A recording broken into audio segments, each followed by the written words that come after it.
Bonjour tout le monde et bienvenue au podcast Les vraies affaires zéro bullshit. Ici Roch Cholette, merci beaucoup d'être là.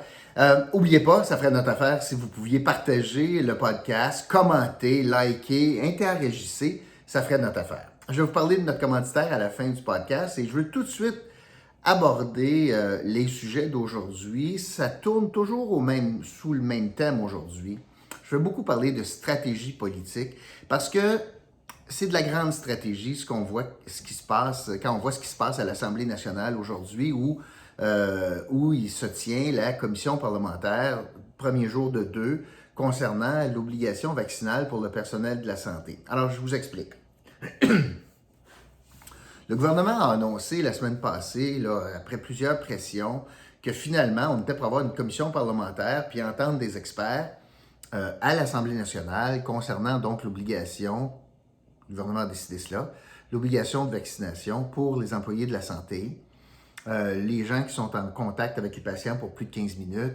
Puis ça se déroule aujourd'hui et demain. Et c'est pas arrivé comme un cheveu sur la soupe, là. Ça fait plusieurs jours qu'on sait que la commission aura lieu aujourd'hui ou demain et demain. Il y a des convocations qui ont été lancées. Et aujourd'hui, par exemple, parmi les premiers témoins, on a le docteur Arruda, mais aussi et surtout le ministre de la Santé qui comparaissait. Puis là, il va y avoir des experts, beaucoup de syndicats notamment, qui vont réagir au cours de la journée, puis demain. Bon. Une commission parlementaire comme ça, c'est un moment extraordinaire pour avoir des sons de cloche, tantôt différents du gouvernement, tantôt venant de l'opposition ou des experts. C'est beaucoup, considérant qu'on entend beaucoup le gouvernement, puis ils ont beaucoup de chances de s'exprimer, puis ils font des points de presse quotidiens. Donc, ça donne la chance aux partis d'opposition, le Parti libéral, le Parti québécois et Québec solidaire, donc d'avoir de la patinoire, de la glace. En politique, on dit avoir de la glace. Ils ont donc de la glace pour faire valoir, par des questions, par des commentaires, des incongruités, des oublis. Alors, pour montrer là, que c'est pas parfait, puis qu'il y a beaucoup de choses à améliorer. Alors, c'est un moment important pour les oppositions. Alors, dans le fond, c'est pour bonifier donc la décision, bien sûr. Mais en le faisant, ça donne de la glace, de la patinoire, une visibilité aux partis d'opposition. Ça fait partie de la game, ça fait partie de notre démocratie, ça fait partie du deal. Et M. Legault savait très bien ce qu'il faisait quand il a accepté in extremis, parce qu'on est encore sous une genre de tutelle antidémocratique, parce qu'on est en urgence sanitaire, il a accepté finalement que des élus se penchent sur sa décision. Ça fait longtemps qu'on n'avait pas vu ça. Puis l'Assemblée ne siège pas, donc c'est un moment là, important pour les partis d'opposition. Pourquoi je vous parle de cela? C'est parce que M. Legault a décidé d'utiliser la journée d'aujourd'hui en même temps que la commission parlementaire qui donne de la glace aux partis d'opposition, a décidé d'utiliser aujourd'hui comme journée où il rendait public les demandes du gouvernement du Québec dans le cadre de la campagne fédérale. Alors, je veux parler donc de la forme, puis ensuite du fond. La forme. Il sait très bien ce qu'il faisait, là. Il sait très bien ce qu'il fait. Il savait, il y avait tous les jours, il aurait pu faire ça hier, il aurait pu faire ça samedi, il aurait pu faire ça lundi prochain. Il n'y a rien qui presse, là. La campagne, c'est jusqu'au 20 septembre. Il y a encore pas mal de jours dans la campagne. Non. Ce qu'il a décidé de faire, c'est aujourd'hui, au bas de l'escalier de son bureau, à quelques pas de la commission parlementaire, il a décidé de convoquer les journalistes pour parler de ses revendications par rapport au fédéral. C'est important comme démarche parce que ça va meubler la campagne fédérale pour plusieurs jours. Ça a déjà meublé, notamment sur la question des transferts en santé, que ce soit le pont-tunnel proposé avec Québec-Lévis, que ce soit le deal sur les garderies. Alors déjà, ces sujets-là font l'objet de débats. Le Bloc québécois va se servir des demandes de François Legault comme liste d'épicerie, puis ça va devenir le cheval de bataille de Yves-François Blanchet. Donc, c'est un moment important. Pourquoi est-ce qu'il a choisi, toujours sur la forme, la journée d'aujourd'hui? Parce que les gens en communication de M. Legault savent très bien que même s'il n'y a pas beaucoup de nouvelles ou qu'il y a beaucoup de nouvelles, le bulletin de nouvelles de Pierre Bruno a la même durée. Ça veut dire qu'ils vont passer, s'il y a beaucoup de nouvelles, bien, toutes les nouvelles vont être traitées, puis il y en a qui ne seront pas traitées, mais les importantes vont être traitées, mais un petit peu moins longtemps. Fait que les partis d'opposition en commission parlementaire vont avoir moins de temps, parce que ça va être M. Legault qui va avoir un bout du bulletin de nouvelles. C'est pas mal la même chose d'un bulletin de radio. C'est la même chose d'un bulletin régionaux.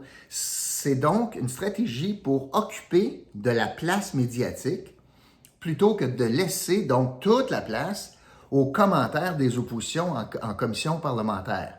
Alors, sans les museler, on décide d'utiliser donc la journée d'aujourd'hui pour véhiculer un message important, c'est vrai là, mais stratégiquement, c'était pour être capable d'enlever du temps de glace des oppositions. Parce qu'il n'y avait rien qui justifie la journée d'aujourd'hui ou demain pour faire ça. Rien. Ça aurait pu être hier, puis c'est pas vrai qu'ils ont fini à la lettre hier. C'est les mêmes demandes traditionnelles de 2019. On parle de transferts en santé, on a vu ça venir depuis longtemps. Tous les premiers ministres veulent des transferts en santé. On parle d'immigration, de respect des compétences provinciales, bon, etc. Alors, il n'y avait rien sous le soleil pour les demandes, mais la stratégie, elle est là. J'espère que vous le voyez, hein, que c'est pour enlever du temps de glace aux oppositions dans les bulletins de nouvelles. Sur le fond, maintenant, je vous expliquais qu'il y a des demandes traditionnelles et M. Legault est populaire au Québec. Puis vous savez qu'un premier ministre au Québec, là, ça prend, pour bien gouverner, pour être aimé, ça lui prend un vilain. On aime ça, nous autres, les Québécois, des vilains. On aime ça dans des films, on aime ça au hockey, on aime haïr Brad Marchand, puis on aime ça dans la lutte. Quand il y a un combat de lutte, il y a toujours un pas bon, ben bon, on aime ça. Puis en politique, c'est la même chose. La CAQ est très, très bonne pour identifier des vilains, pour lesquels les Québécois, c'est facile de ne pas les aimer. Je vais vous donner des exemples. Au début du mandat, avec toute la question de la laïcité de l'État, les vilains étaient les musulmans. On va se dire les vraies affaires, là. La CAQ a ciblé les musulmans, c'est eux autres. C'est eux autres qui nous empêchent d'être des vrais Québécois, puis de manger des oreilles de Christ, puis de mettre notre ceinture fléchée. C'est les musulmans. Puis là, on va régler ça avec les signes religieux. Les vilains étaient les musulmans. Quand ça a été réglé, on a décidé avec la loi 96 que c'était les anglophones. Les anglophones, les vilains. On va serrer la loi 101, encore un tour de vis. Puis les vilains, c'est les anglophones. Les Québécois aiment ça. Depuis 1 an et demi, qui est le vilain? C'est la COVID. On se bat contre l'ennemi qui est la COVID. Tous les jours, vous le voyez, le gouvernement se bat contre un ennemi. Et là, pour les prochains mois, notamment pour les prochaines semaines de campagne électorale, mais surtout aussi pour les mois à venir préélectorales pour la CAQ, parce qu'on arrive en élection, bien, le vilain risque d'être le fédéral. Pourquoi? Bien, il n'y a pas un gouvernement fédéral, peu importe lequel, qui va donner 100% raison au gouvernement du Québec. Je vous donne des exemples. M. Trudeau, dans la gang de demande, a dit oui, sans condition, à verser de l'argent pour les garderies, mais veut verser de l'argent en santé avec des conditions. M.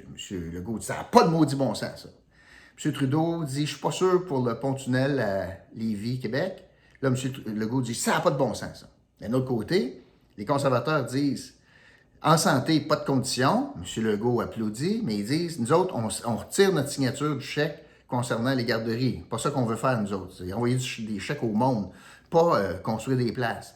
Fait que là, M. Legault dit, voyons donc, tu ne peux pas faire ça. Alors, voyez-vous que peu importe qui va être là, parce que c'est pas le NPD qui va gagner, puis c'est pas le Bloc québécois qui va gagner, fait que c'est les libéraux ou les conservateurs. Fait qu'il va toujours avoir une pomme de discorde, puis le prochain vilain, ça risque d'être le fédéral. Parce qu'on va nourrir le sentiment de nationaliste. Aujourd'hui, combien de fois dans le point de presse du premier ministre, il a utilisé ce mot-là? Pas souverainiste, il l'a dit, pas souverainiste, nationaliste. L'affirmation. Donc, on est en train de paver la voie à cela. Alors, le jeu difficile pour M. Legault, et il faut comprendre que le grand succès de M. Legault, le 20 septembre prochain au soir, c'est s'il réussissait à décrocher un gouvernement minoritaire à Ottawa. Dans ce scénario-là, M. Legault a une relation de pouvoir. Il y a du leverage. Il y a une capacité là, d'avoir pas mal ce qu'il veut. Regardez, avec M. Trudeau, dans les dernières semaines, il a signé en logement, il a signé en Internet haute vitesse, puis il a signé en garderie. C'est parce qu'on était dans un gouvernement minoritaire, puis M. Trudeau avait besoin de l'appui des Québécois. Alors, pour M.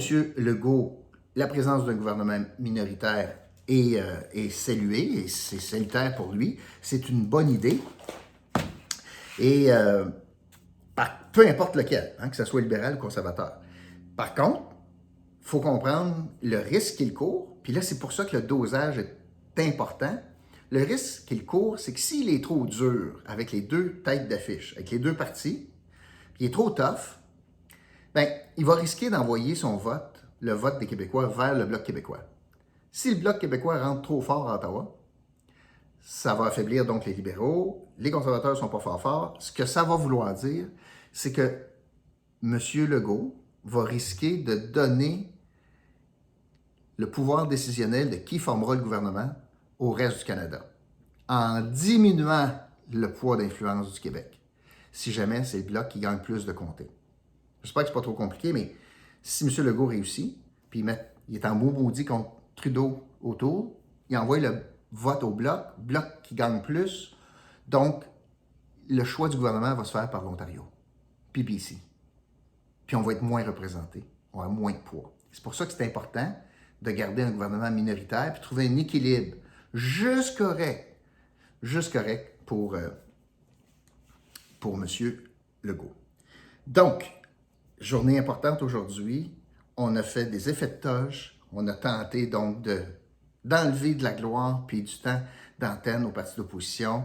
On joue sur la corde nationaliste, on est en train de créer un nouveau vilain au sortir donc de la pandémie. Ça enlève le focus donc sur une mesure qui n'est pas populaire partout, ce qui est l'imposition du vaccin pour le personnel de santé.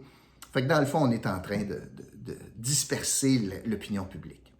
Une autre stratégie aussi dont je veux vous parler aujourd'hui, c'est Éric Duhaime. Alors, qu'est-ce qui est arrivé? Éric Duhaime, vous savez, c'est qui, là? Le chef du Parti conservateur. Bon, il y a une députée de la CAQ qui a quitté, elle est devenue indépendante, mais affiliée avec Éric Duhaime. Bon, et elle siège à la commission sur la santé, là, aujourd'hui. Et à cause des mesures sanitaires, l'Assemblée nationale, ce qu'ils ont décidé de faire, c'est que dans les travaux de l'Assemblée, il y a les élus, le personnel de l'Assemblée, puis le personnel des élus, le staff. Fait qu'il y a 3 genres de monde. Ça va? Le personnel de l'Assemblée, les élus, puis le personnel, le monde qui sont sur le payroll. Alors, on n'accepte pas de touristes, on n'accepte pas de public, on n'accepte pas de bénévoles, on n'accepte pas de sympathisants, de cheerleaders, on n'accepte rien de ça. Pas juste pour les conservateurs, pour tout le monde. Alors, Éric Duhaime sait très bien ça. Alors, aujourd'hui, il a décidé, lui, de se pointer en commission parlementaire.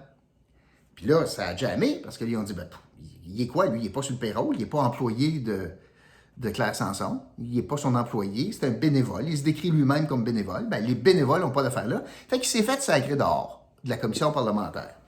Bon, je vais vous parler de ça. C'est tout organisé avec le gars des vues, là. Éric Duhaime savait très bien ce qu'il faisait. Il devait rêver à ça hier, d'être capable, encore une fois, fidèle à son habitude de passer en victime. Pauvre Éric, il s'est fait mettre dehors. Voyez-vous comment on veut museler les Québécois? Voyez-vous comment, quand tu as une voix discordante, tu te fais taire? Voyez-vous que je me suis fait expulser de l'Assemblée? C'est le bastion de la démocratie. Voyons donc, ça, c'est de l'autoritarisme. Vous savez ce que je veux dire. Et il se passe donc en victime. Et c'était son plan de match. Qu'est-ce que ça donne? Ça lui donne une visibilité encore une fois, parce que là, pauvre kid, pauvre monsieur, il se fait sortir, hein? C'est pas drôle. Il a couru après, c'est ça qu'il voulait. Fait que là, il y a une petite visibilité, alors, qu'il n'aurait pas eu aujourd'hui. Ensuite, il passe en victime. C'est-tu bon pour galvaniser ses troupes? Il est en train de nourrir, donc, cette flamme très radicale chez lui, là, des anti-toutes, là, anti-masques, anti-consignes, anti-règles. anti-vaccin, anti-tout, OK? Fait que là, il pompe son monde, là. Voyez-vous, je suis victime encore, puis on vous muselle via moi, voyez-vous? Fait que là, il mobilise sa gang. Tout cute, là, pour le show. Le résultat, c'est qu'il se ridiculise aux yeux de la population. Ça ne fait pas sérieux. Parce qu'il ne l'a pas appris ce matin qu'il ne pouvait pas être là. On savait ça. Alors, c'est du grand Éric Duhem, c'est du théâtre, c'est des coups d'éclat, mais en substance, il n'y a rien là. Il n'y a rien là.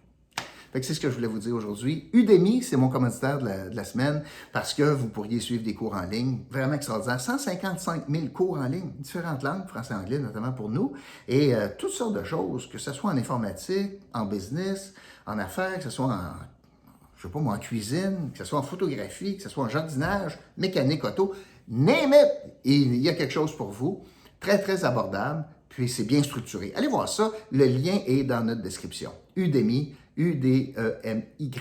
Merci beaucoup d'avoir été là, puis je vous retrouve demain, vendredi, pour le méli-mélo de la semaine. Oh, qu'il y en a des sujets dont je vais vous parler demain. OK?